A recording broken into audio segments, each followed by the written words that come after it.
I made a 3D printed tank, and here's how I built it. To assemble it, we need all the 3D printed parts here, plus the 3/16 of an inch dowel. You will need to cut 3 of these to act as axles.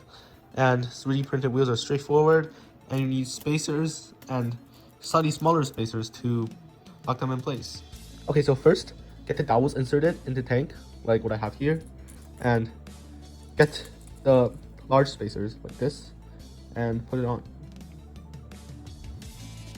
So now the large spacers are on, that makes the wheels easier to rotate. We need to add the wheels, so simply insert them in the dowel.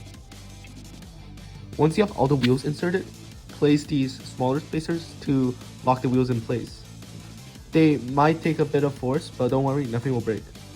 Now, last but not least, snip off the remaining ends of the dowel to make it look nicer. It is optional, but you can put weights like metal coins in there just by taking the top cover off and simply gluing them in place. And that will make the tank heavier and travel faster down the hill. And now we're all done building the tank, so let's give it a test. Works really well, but it's really smooth.